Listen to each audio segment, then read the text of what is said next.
Profesor, maestro, ¿usted pudiera explicarnos así brevemente qué significa conceptualmente atención psicosocial? ¿Mm?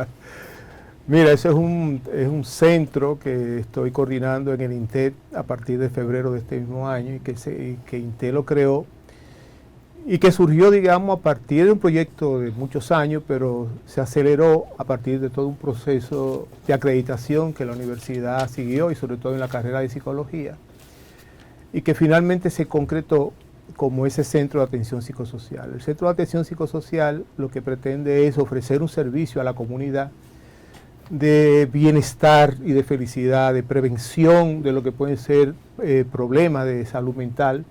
Ustedes saben que con la pandemia el tema se ha complicado mucho, más de lo que realmente se pudiera uno imaginar. Realmente hay muchas situaciones de... Toda la incertidumbre de la pandemia generó mucho problema de estrés, mucho problema depresivo, mucha tristeza. Y eso impactó a todos, no solamente a todo el mundo, se puede decir en la escala social a todo el mundo. Yo creo que el hecho de que de buenas a primeras, aquel viernes de 13, nos mandaron para la casa y nos dijeron, no, váyanse a su casa, que hay que confinarse, no nos imaginábamos, porque yo recuerdo cuando salí de la oficina, yo dije, bueno, nos vemos la semana que viene, porque eso era una cuestión de días, no, 2 años confinados, y el impacto que eso trae es muy grande, porque problemas que venían ya desde hace tiempo, entonces el confinamiento lo que hace es que lo exacerba, los saca, ¿no? Y entonces el centro lo que quiere y lo que pretende es justamente ofrecer un servicio a la comunidad del entorno, pero también a la comunidad interna, de darle herramientas para que puedan manejar todo lo que son sus emociones, todo lo que son sus problemáticas en el campo de la salud mental. Y esa es la idea que tiene el centro. De hecho, hemos estado concentrados en lo que estamos en un proceso de habilitación con salud pública para poder ofrecer el servicio en la comunidad, porque pretendemos ser un centro de servicio de primera línea comunitario, en lo que eso se va haciendo, que lo estamos haciendo y vamos rápido. Estamos haciendo un proceso de atención terapéutica a los empleados de la institución. Y a la verdad que no, yo creo que hacía falta. Es un poco esa la idea de este centro. Qué bueno. Maestro, en este sentido, ¿cómo vamos?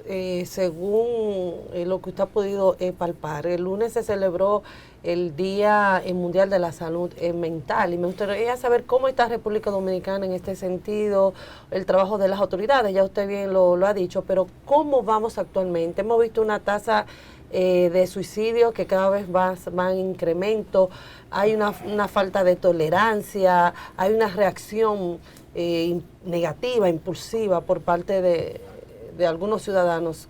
¿Usted qué ha palpado? ¿Cómo vamos? Mira, yo creo que realmente el confinamiento y todo el tema que nos trajo el COVID con sus secuelas de incertidumbre, digamos que ha acelerado muchos procesos que estaban ahí. Por ejemplo, se habla de que ha aumentado la violencia intrafamiliar, eso es un tema muy serio, muy complicado, porque afecta al núcleo fundamental de la sociedad. Realmente, como tú señalas, efectivamente se habla de que hay un aumento de la tasa de depresión y de suicidio. Eso también es muy complejo, porque incluso nosotros vemos que el impacto en términos de los procesos, digamos, de tristeza, depresión, ha impactado también de manera significativa a los jóvenes. Un dato muy curioso en las estadísticas, eso se da también a nivel internacional, es que en este impacto, sobre todo con el tema de la depresión y suicidio, es mucho mayor mayor en el caso de la mujer que en el caso del hombre. Y ese es un tema que yo creo que hay que prestarle atención. Yo creo que en el campo de la salud mental el gobierno tiene un reto muy grande. Tiene que acelerar muchos procesos. Hay una ley de salud mental, hay unos esfuerzos que se hacen, se necesita de un reglamento para que se pueda ejecutar la ley, se necesita que se den las facilidades para que todo aquel que quiera, todo aquel que pueda realmente hacer su aporte en este campo de la salud mental, lo haga, porque yo creo que el tema es serio. Es serio y uno dice, bueno, sigue complicándose, ¿no? Sigue complicándose porque ciertamente todavía, fíjense que todavía estamos viviendo una época totalmente inusual, es una época compleja, aparte de los problemas propios, otros problemas propios, se le sumaron ese problema de la COVID que nos dio muy duro a todos, ¿no? Dejando secuelas que todavía, fíjense que las secuelas del COVID todavía están apareciendo.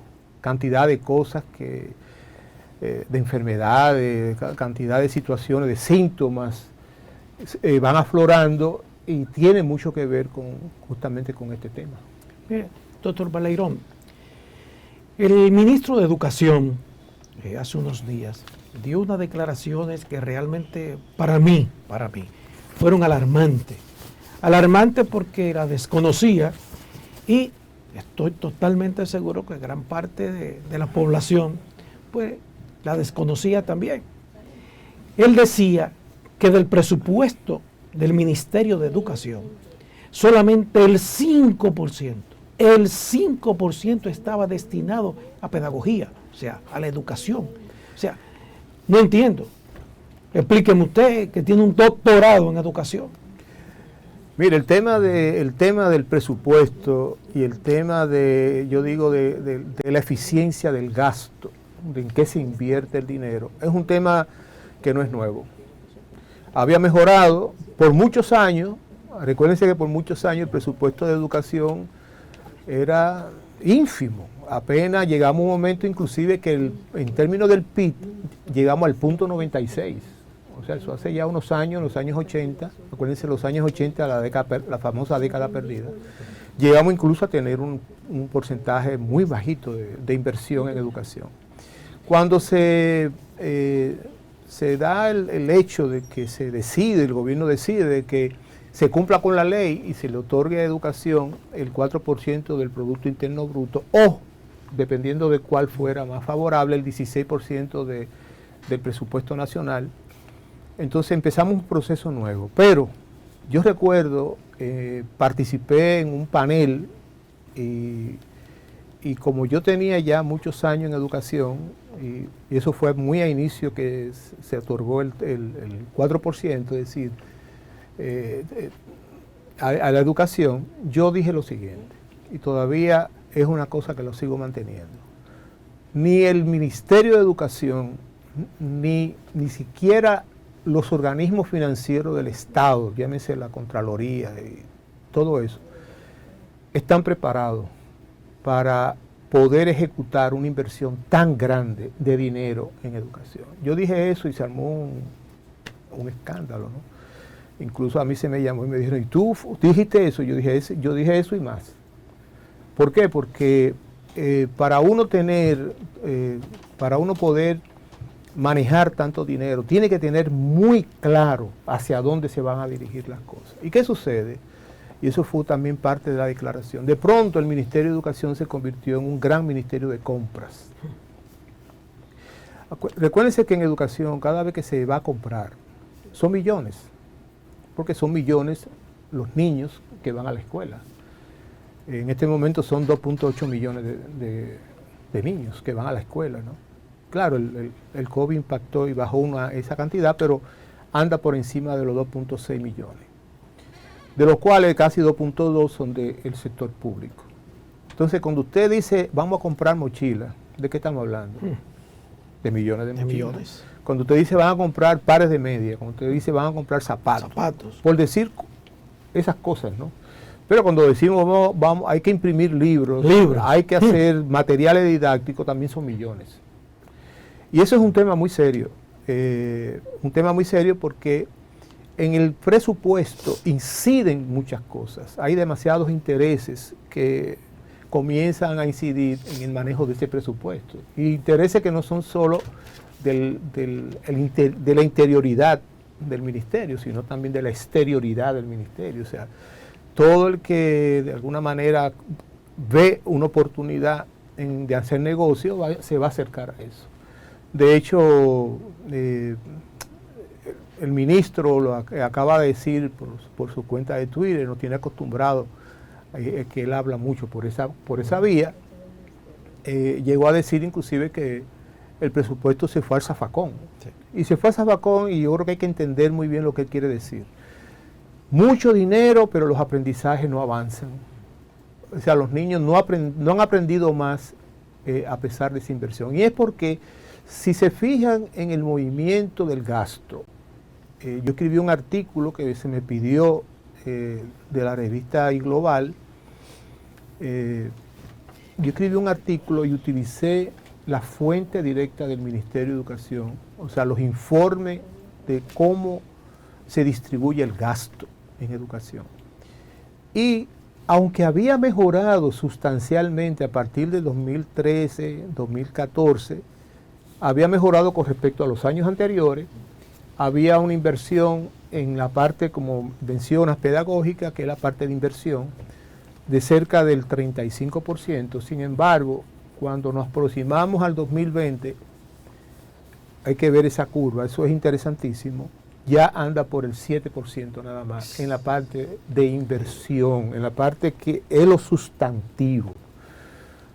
Lógicamente, el que escudriña en el presupuesto de educación y escudriña en la ejecución del presupuesto se da cuenta que un porcentaje muy alto es salario. Es salario. No sé si ustedes lo vieron, que el ministro de Educación dice, me he encontrado con una sede central donde hay 8.000 personas, muchas de ellas no tienen dónde sentarse, y eso uno lo ve, como va al ministerio y se encuentra con mucha gente, y uno dice, ¿qué? ¿Son visitantes? No, son personas que trabajan ahí, pero no tienen ninguna función. Bueno, qué pena. No tienen dónde sentarse. Entonces encontró en el mismo despacho 100 y pico de personas, dice que encontró en la parte judicial unos 200, y uno dice, bueno, así es, ese es el problema, justamente, ese es el problema. Dice que el 82%. Y si le decimos a ustedes del ministerio, o sea, de la sede central, vayámonos a un distrito y veamos cuál es la proporción que hay entre el personal administrativo del personal técnico. El distrito educativo en el sistema educativo dominicano juega un papel fundamental, porque el distrito debe ser el órgano que le dé acompañamiento y supervisión a la escuela. Por tanto, es digamos, ese ojo, es como ese estetoscopio que el ministerio tiene para ir mirando cómo van las cosas, cómo van avanzando las cosas en cada escuela.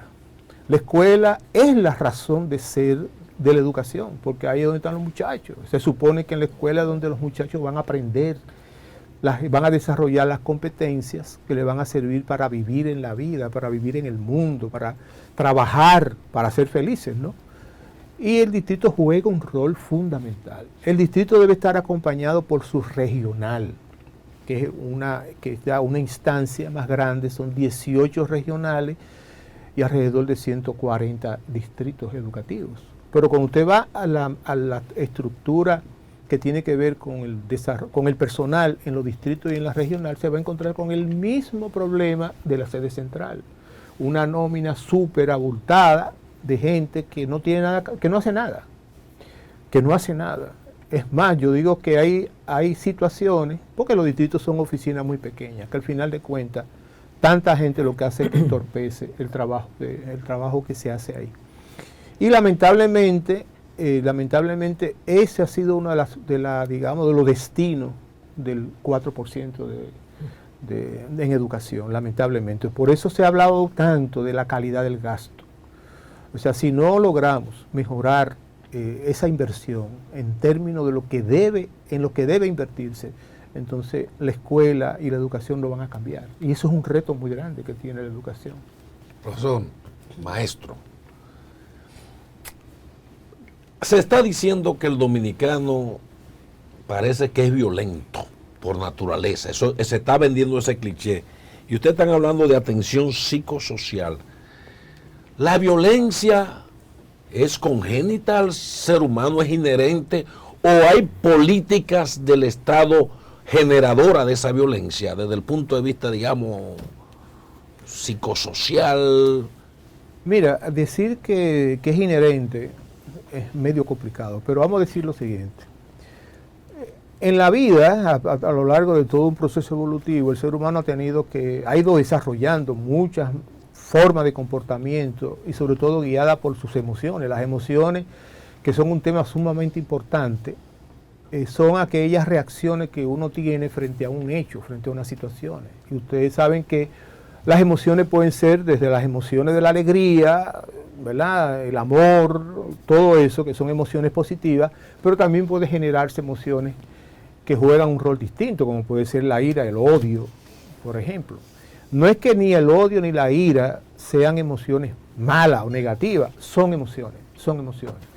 Hay situaciones donde efectivamente como que no hay otra que no pueda ser la ira, porque cuando tú ves un hecho que tú dices, caramba, pero es que se están violando principios fundamentales, casi tú reaccionas con ira frente a esas situaciones.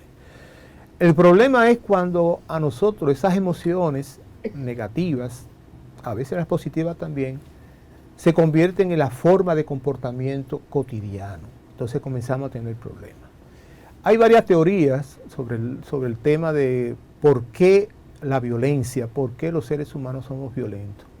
Y hay desde la teoría biológica, que efectivamente dicen eso que tú señalas, de que no, es un elemento genético que está en el ser humano que lo lleva a la violencia. También a la teoría que se utilizó por mucho tiempo, lo que se llama la teoría de la frustración. Es decir, una persona frustrada, Nietzsche, aquel escritor, decía, el frustrado está preparado para agredir. ¿Por qué? Porque el frustrado necesita canalizar su frustración y generalmente canaliza su frustración frente a personas más débiles. Eso es interesante. Por eso el hombre abusador en su casa, el hombre violento, el hombre frustrado, diría esa teoría, descarga su frustración con los niños o con la mujer. Esa es la teoría de la frustración. Hay una teoría más reciente a esa, la de Anderson, que dice, bueno, la frustración es un desencadenante, pero hay otros factores que también van a incidir en el desarrollo de la violencia, como es, por ejemplo, aunque parezca mentira, la exposición continua a través de los medios de comunicación sobre hechos de violencia y sobre las consecuencias de esos hechos de violencia, como por ejemplo, uno ver un cadáver de una mujer en un zafacón, por Dios. Eso es un problema hasta ético, porque la dignidad que tiene es como dice el doctor Miguel Suazo, un entrañable amigo y hermano, que dice, es la dignidad del cadáver que hay que respetar. Y entonces, de la familia detrás, ¿verdad? Exacto, exacto. Yo recuerdo cuando el asesinato de Facundo Cabral, que el cuerpo apareció en el piso, vuelto un desastre, uno dice, pero por Dios, ¿qué es lo que buscamos con eso? Esas situaciones de exposición, entonces, hacen que personas que con tendencias hacia la violencia se exacerban en su comportamiento violento.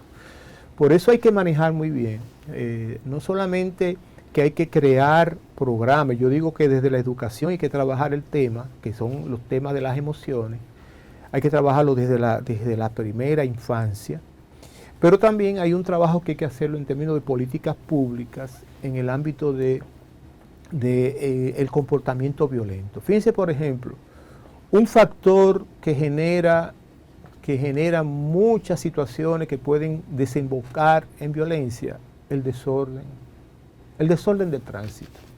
Usted sale por la mañana y ya usted sale predispuesto. Ay, doctor. Usted sale predispuesto porque usted sale casi a pelear. Ay, maestro. O sea, hay personas que lo dicen, salgo con el cuchillo entre los dientes, porque para tú poder realmente manejarte es difícil porque es un caos. Y todo el mundo tiene el derecho, es el derecho de todo el mundo a decir, tengo que llegar a mi trabajo temprano, o tengo que llevar a mis hijos a la escuela temprano, o tengo que hacer la diligencia, o tengo que llegar al sitio que quiera llegar temprano. No, pero que el caos es muy grande. El caos generalmente genera mucha incomodidad, y si tú le dices a eso y se te dañó el aire del carro, entonces el calor, son todos factores que hacen que uno pierda, digamos, los controles en términos de sus reacciones emocionales. Por eso yo digo, y para inclusive relacionarlo con el tema de educación, yo digo, las situaciones que estamos viviendo hoy, que yo planteo dos grandes situaciones. Una que viene desarrollándose desde los años 80, que es todo el impacto que ha tenido en la vida de nosotros, los seres humanos, todo lo que tiene que ver con la tecnología, el conocimiento. Para mí eso es un factor fundamental. Yo digo que, fíjense que ustedes recordarán, cuando ustedes estudiaron en la universidad, eso yo lo recuerdo perfectamente, yo entré a la universidad en el año 69, y lo recuerdo que siempre el profesor, muchos profesores tenían un librito debajo del brazo. ¿Por qué? Porque el conocimiento era privado. Era privado. O sea, ¿dónde uno encontraba la fuente de los conocimientos? Había que irse a la biblioteca. En nuestras universidades las bibliotecas no se caracterizaron por ser una buena fuente. En la UAS realmente aquello era un tremendo problema. La UNFU construyó una gran biblioteca y así la Biblioteca Nacional, pero cuando uno llega hay muy poco que encontrar ahí, o había muy poco que encontrar. Entonces, ¿qué sucede? Que el conocimiento era privado. Yo siempre decía, ¿cuál será el librito que el profesor tiene debajo del brazo? Porque de ahí que sale el conocimiento, de ese librito. El conocimiento era privado. Pero en los años 80, con la aparición de la tecnología y el desarrollo todo del conocimiento a partir de ella, el conocimiento se hace público. Ya el conocimiento es público. Usted quiere saber sobre cualquier tema. ¿Dónde usted va? ¿Qué es lo que usted hace? A googlearlo. A googlearlo. Usted va a Google y ahí, desde un teléfono inteligente, una tablet, una computadora, usted tiene acceso al conocimiento. Entonces, ¿puede la escuela seguir pensada como que el conocimiento esté en un libro de texto? No es imposible. Y yo no soy de la gente que se suscribe a la idea de llenar a la escuela de tabletas y de cosas de esas. No. Es reconocer que el conocimiento se ha hecho público y que hay demasiadas vías de acceso al conocimiento. Entonces la escuela tiene que reestructurarse. Lógicamente los libros de texto juegan un papel fundamental, sobre todo, y eso tiene una doble, uno puede verlo de muchas maneras. Un libro de texto es fundamental porque es la guía del maestro, pero sobre todo de un maestro con todo mi aprecio y con todo mi respeto que le tengo al maestro, porque yo soy un maestro en sentido general mal formado. Entonces, ¿qué sucede? Esa guía se hace imprescindible si el maestro no tiene toda la formación, no ha logrado adquirir todas las competencias que son necesarias. Necesita esa guía para poder trabajar en el aula. Fíjense, por ejemplo, de hecho, aquellos libros de texto que se hicieron a partir del Plan Decenal de Educación 92-2002, eran libros de texto donde contenía el currículum, todo el contenido curricular. Y entonces era como que uno esperaba, uno decía, vamos a asegurarnos de que el maestro enseñe lo que debe enseñar. Un principio fundamental en educación, que enseñe lo que debe enseñar. ¿Por qué? Porque todo el currículo está contenido en los libros de texto. No nos percatamos de un problema adicional que es, ¿y sabe el maestro manejar un libro de texto? Ese es otro tema. Cualquier persona diría, bueno, él debe saber manejar un libro de texto. Yo siempre relato un caso. Yo llegué a una escuela, yo siempre cuando salía, a veces pasaba por una escuela, me detenía y visitaba la escuela. Y había una escuela de primaria, había un maestro que empezaba en ese momento a dar sus clases. Me presenté, por supuesto, a la dirección y pedí permiso para caminar por la escuela. Había una maestra que comenzaba su clase de matemática en cuarto de primaria, y para mí interesantísimo. Todos los niños tenían libro de texto. Y yo decía, bueno, qué bien que todos los muchachos tienen libro de texto. Y la maestra le pidió a los muchachos que abrieran el libro de texto en una página, y ella duró 20 minutos dictando una definición. ¿Qué? Y los niños escribiendo la definición en la macota, pero la definición está en el libro. Lo más interesante, algunos niños decían, ¿cómo? O sea, aquello era digno de verse. Cuando terminó, yo me aproximé a la maestra a saludarla, pero también a decirle, profe, qué bueno que los muchachos, pero no sé si usted se dio cuenta que usted duró 20 minutos dictando una definición que estaba en el libro.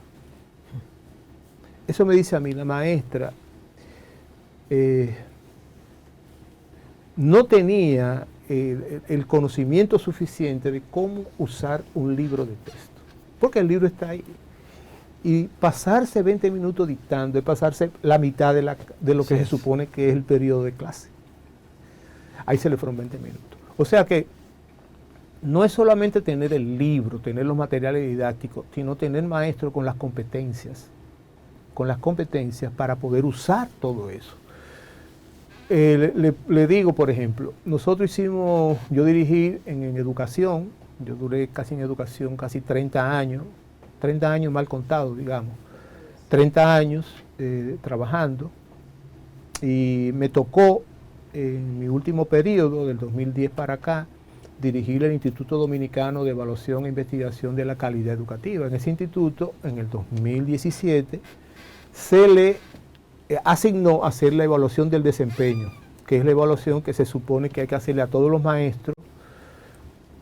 En principio, el interés que genera eso en la mayoría de, por supuesto, los maestros, el sindicato y todo, es que hay aumento salarial. Y es un aumento muy significativo, muy significativo. No hay ningún país del mundo, eso quiero decirlo, no hay ningún país del mundo que tenga el porcentaje que tiene República Dominicana que se aplica por evaluación de desempeño, en ningún país del mundo. ¿Y qué sucede? Que cuando evaluamos, encontramos donde había serias dificultades en el maestro dominicano, en sentido general, el maestro que estaba en inicial, el que estaba en primaria, el que estaba en secundaria.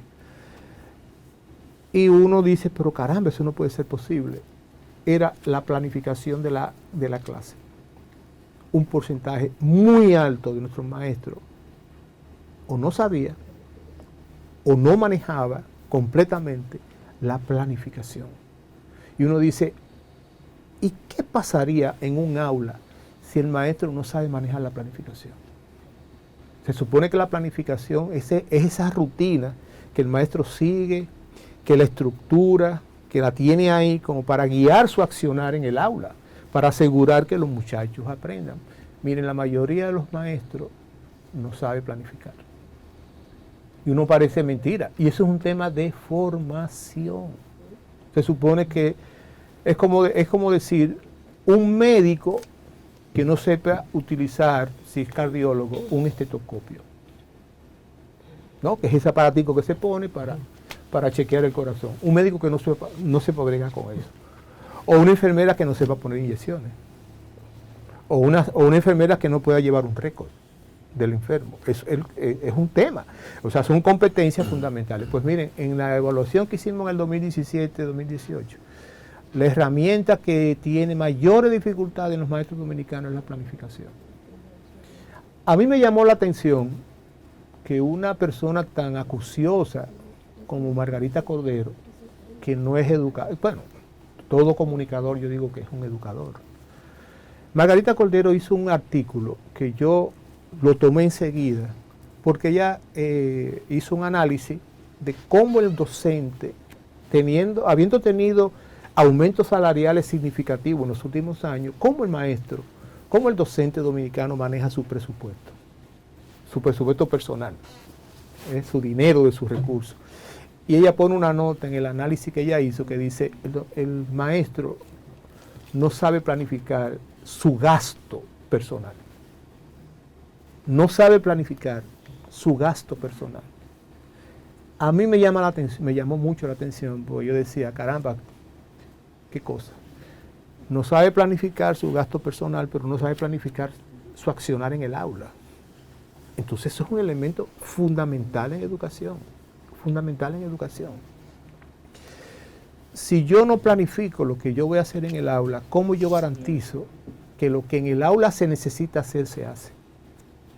Fíjense lo que es importante esto. O sea, ¿cómo yo garantizo que en el aula se haga lo que se tiene que hacer? ¿Para qué? Para provocar que los muchachos aprendan, que es la razón de eso. Entonces, ahí hay un tema que tiene que ver con la formación docente. Yo dije los otros días hace poco, y lo reitero aquí, y como está el ministro, yo no dudo que cualquier día de esto nos suelte esa prenda.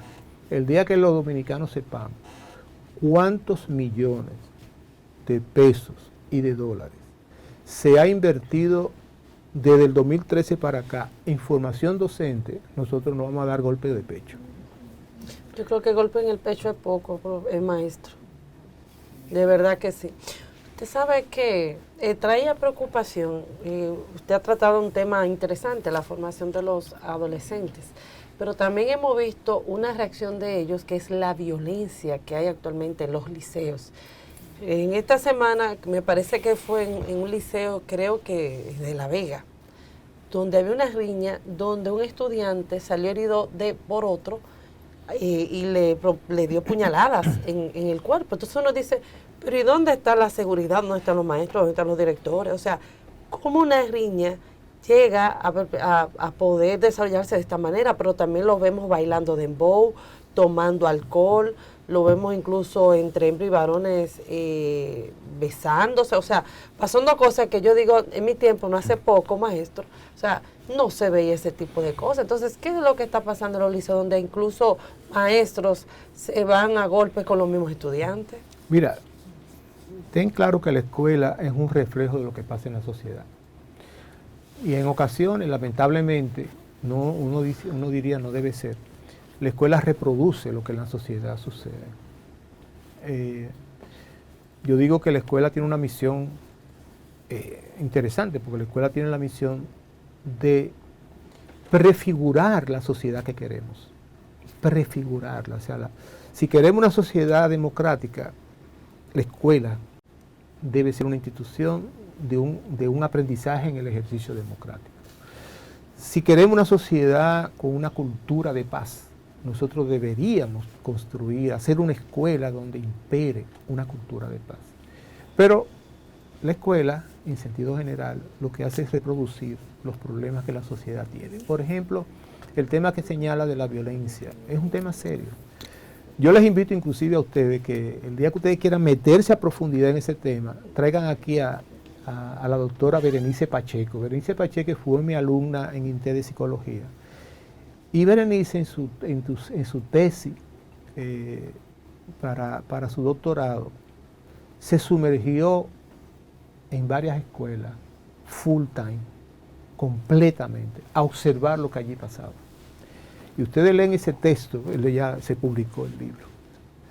Lee ese libro y uno dice, caramba, pero es un tema muy serio, porque la escuela, en sentido general, no todas las escuelas, hay escuelas aquí que uno va y uno dice son modelos, pero en sentido general, la escuela está casi organizada para generar una cultura violenta.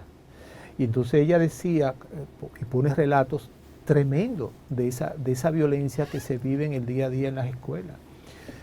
Incluso, por ejemplo, un hecho, aunque eso es muy baladí, pero es un hecho, para que tú veas hasta lo que son objetos de violencia, el pincho. El pincho que tú te pones para el pelo, ¿no? Bueno, algunas muchachas, y ella lo pudo observar, algunas muchachas, el pincho, le quitan la cabecita de cera, ¿verdad?, que tiene ahí, le quitan, y le ponen jabón de cuava. Y cuando con ese pincho le hacen así a la mejilla o al brazo de una persona, la cicatriz no cierra. ¿Qué? Con jabón de cuava. La cicatriz no cierra. O sea, uno dice, caramba, ¿es generalizado eso? Yo no me atrevo a decir que eso sea generalizado, pero eso es una manifestación. Para hacer daño, o sea, lo que hacen es... Entonces uno dice, ¿cómo no somos capaces de detenernos a pensar en ese tema y crear mecanismos para que la escuela funcione como, en términos generales, en la escuela funcione una cultura de respeto, una cultura de paz? Yo digo que como la realidad social es tan compleja y nos vive invadiendo de cosas, o sea, la violencia está metida en la casa a través de la televisión. O sea, la mayor parte de las películas que nos llegan a través de todos los medios y recursos que hay, tienen mucho elemento de violencia, muchos elementos de violencia. Entonces yo digo, hay que trabajar hay que trabajar en la escuela todo lo que tiene que ver con las emociones positivas y la cultura de paz. Hay que crear comportamientos de respeto a sí mismo y al otro. Pero eso empieza desde los primeros grados. O sea, yo digo que el niño cuando está en el nivel inicial, los otros días no, hace un par de años yo mencionaba eso y alguna gente me decía, pero ¿y tú crees que eso sea posible? Yo digo, hay que hacer una cultura, una pedagogía de la ternura. ¿Qué significa una pedagogía de la ternura? Que el niño y la niña aprendan desde que comienzan a entrar a la escuela a los 4, a los 5 años, a identificar sus propias emociones, a conversar sobre sus propias emociones, a compartir sus emociones con los demás. Maestro, mire, el tiempo casi ya no va a dar porque está cargado mucho el tema como a culpar al maestro porque no tiene, digamos, las capacidades ni la formación. Pero no será, profesor, maestro, que estamos tratando de educar con sistema lineal en una sociedad que va a un ritmo de exponencialidad. O sea, el maestro de hoy es un nuevo sujeto y el estudiante de hoy en esta sociedad, como hemos dicho, de la inteligencia artificial, plantea una nueva manera de aprender y de desaprender. Entonces, frente a esta nueva modalidad, estamos frente a un tema sistémico. El sistema, si no da un salto como sistema, el maestro se va a quedar, digamos, como víctima también del sistema. ¿Usted no ha pensado que todavía seguimos lineal en una sociedad que ya va en la exponencialidad del conocimiento? Sí, es lo que intentaba señalar con decir la escuela tiene que transformarse, porque el mundo que nosotros vivimos hoy no es el mundo que vivíamos hace 5 años, por decir un tiempo. No hay que transformar radicalmente la formación del docente, hay que transformar la escuela, hay que transformar el sistema educativo. Tenemos un sistema educativo que lamentablemente lo hemos ido adornando de cosas que lo único que producen es gasto, pero no producen aprendizaje. Yo digo que un niño que aprende, y voy a tomar eso de un libro que hace mucho tiempo trabajé, de Peter Senge. Peter Senge fue un individuo muy importante, que escribió un libro que llama La Quinta Disciplina, dirigido al área del negocio. Peter Senge dice, un niño que aprende está inmerso en una aula que aprende. Un aula que aprende debe estar inmerso en una escuela que aprende. Y una escuela que aprende debe estar inmerso en una comunidad que aprende. Si uno aplica ese concepto, yo recuerdo hace unos años, estando como ministro de Educación, mi amigo y profesor Melanio Paredes, yo le decía a Melanio, ¿por qué no hace un esfuerzo de invertir la pirámide de decisión en el ministerio? Y él se ríe y dice, ¿por qué? Dice, ¿por qué tú no colocas en la cúspide a los niños? Los niños, los estudiantes en potencia, son los que demandan una educación de calidad, son los que me exigen, son los que tienen el derecho a una educación de calidad. Yo tengo el deber de ofrecerle una educación de calidad, pero ellos tienen el derecho. Claro. Ellos tienen el derecho. Volteemos la pirámide. Pongamos como jefe a los niños, a las niñas, a los jóvenes adolescentes. En Chile ocurrió el famoso movimiento de los pingüinos. No sé si ustedes recordarán. El movimiento de los pingüinos fueron los muchachos que se fueron a la calle, los estudiantes, a pedir una mejor educación, una educación de calidad. Eso aquí no va a pasar, ¿no? Bueno, pero creo... Sí. Mire, doctor, todos esos problemas van a seguir. ¿Sabe hasta cuándo se va a resolver eso? ¿Sabe cuándo, Mario Dolores? Cuando pongamos a Raquel Peña jefa del gabinete de eso. Ahí. También ahí. Eso se va a resolver ahí. Jefa del gabinete de educación. No, sí. Ella va a resolver eso. También, sí. Sí. Esa es. Bueno, maestro, gracias por haber estado con nosotros. Julio Baleirón, muy bueno, de verdad. Ha arrojado informaciones muy detalladas que a veces le pasan el maquillaje, pero él fue bastante claro de la realidad educativa que estamos viviendo en nuestro país. Es muy lamentable y triste, porque la educación es la base para el desarrollo del mismo, de una nación, y por lo que vemos estamos muy feitos para la foto. Gracias, maestro. Gracias a ustedes por la invitación y estaré siempre dispuesto Gracias. a compartir.